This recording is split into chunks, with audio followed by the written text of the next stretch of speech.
Boom! Ha! Just kidding. This house isn't haunted at all. I mean, it's a Halloween special, but I don't think it'll be too spooky.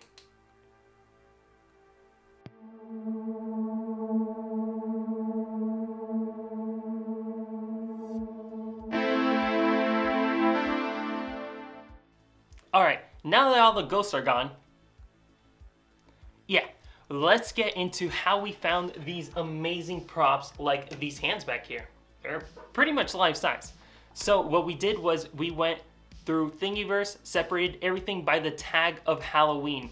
Then we used Google's random number generator to generate a number between 1 and 20. Whatever number it landed on would be the model that we would print. So each page does carry 20 models, not including the little advertisement, which we're not going to count.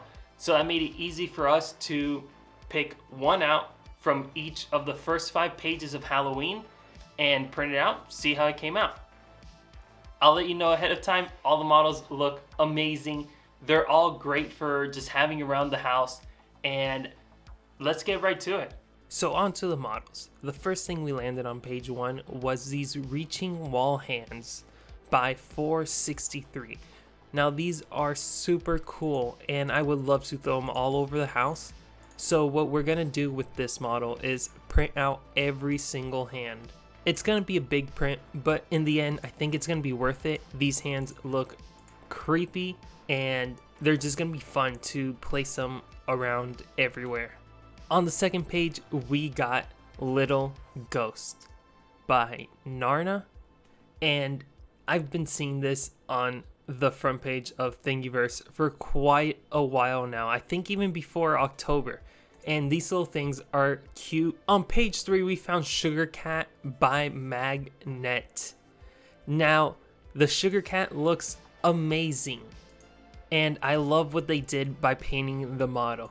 Now our model will be printed out in orange. All our models will. I will try painting some of them just to have the features pop or make it look a little bit nicer than just plain orange. But we'll see what I could do because these are a lot of little details. On page 4 we have Jackie Jack-O-Lantern by Birdbot. Now this is a great model, and I've been seeing a lot of different style jack-o'-lanterns, so if you really need a 3D printed jack-o'-lantern, there are many of them on Thingiverse. But this one by Birdbot looks amazing, and you can even throw a little candle in there. Now I don't have those little LED candles, and I'm sure a real flame would just melt the plastic, but I'll try to show you guys how it looks with a lit flame or, you know, an LED flame in it. And last but not least, we have Halloween Cauldrons by Tone 001. Now this is a super cool model for exactly the reason he has in this photo. You could throw a whole bunch of candy in there, and maybe not just candy. Paper clips, erasers. I mean, I don't know what you really need to store, but anything you need to store, you could have it in a nice little cauldron. Now he has many models, and while I do love all the models, I am just gonna randomly choose one, probably just a plain cauldron, just to see how it comes out.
let's start with the prints. So this is one of the big hands. It is downscaled and printed on a resin printer just for your enjoyment. It came out really great, and this is just to show the type of detail that a resin printer will be bringing out in these models compared to your regular FDM. So right now I'm pulling out the giant hand.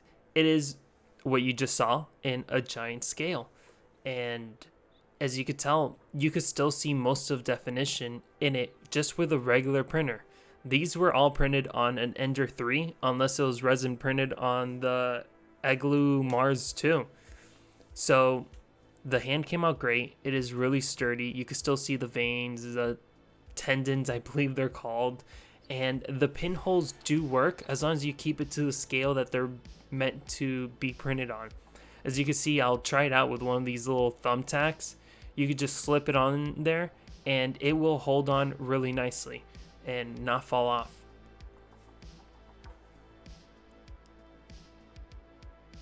Up next, we have this giant hand. I'm not too sure what the model is called, but the hand is ginormous. It's bigger than mine, and I have it actually holding my keys at the moment. The fingers are big enough to loop around some big key rings, so it makes a nice, cool kind of stand holder thingy, but I love it. Then it's the baby hand. Now, the baby hand didn't come out as well as I thought it would. I like it still, but the quality isn't there. The top of the hand didn't print out as well as I wanted to, and the bottom of the hand is suffering from support syndrome. So it just left way too much of the support and didn't print as well. And also, the print is tiny, so it doesn't look as creepy being on a wall. This will definitely be a good model to leave laying on your desk, maybe. Now we have the Devil's Hand, my favorite hand of the bunch. The detail in it is incredible, and even being printed on Ender 3, it came out full of details. Now, I wish I would have resin printed this one. I'm not sure why I didn't, but I mean, everything from the nails to the texture of the actual arm and hand is all there. This will definitely be a creepy model if you just took the time to paint it and slapped it on a wall or just anywhere to scare any passerbys.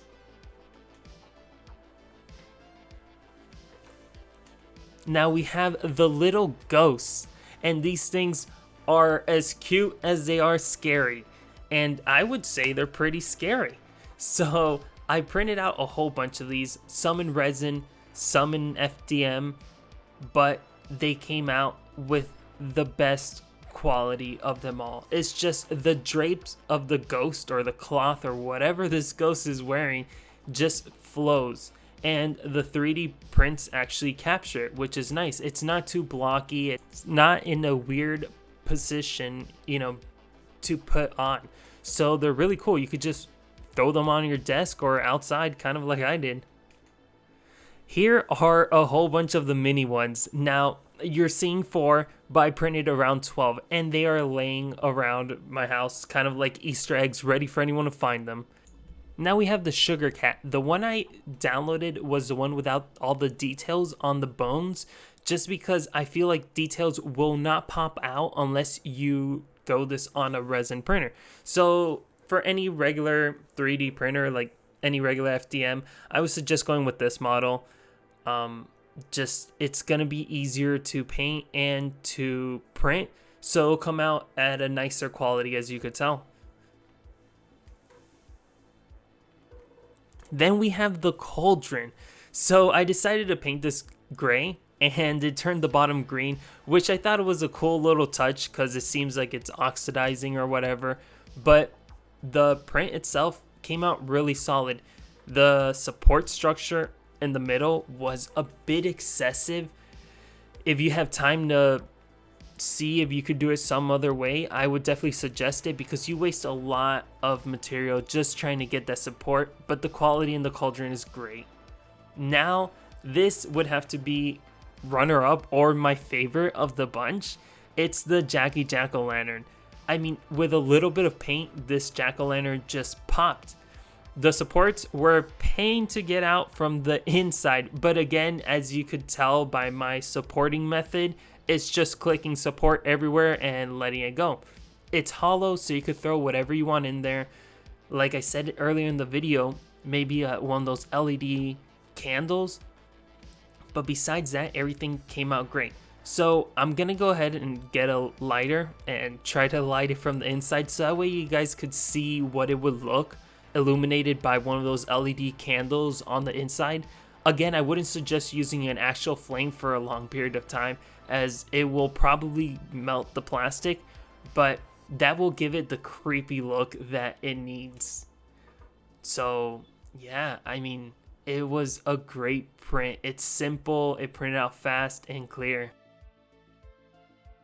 Thank you for making it till the end of the video. I do appreciate you all watching my video all the way to the end.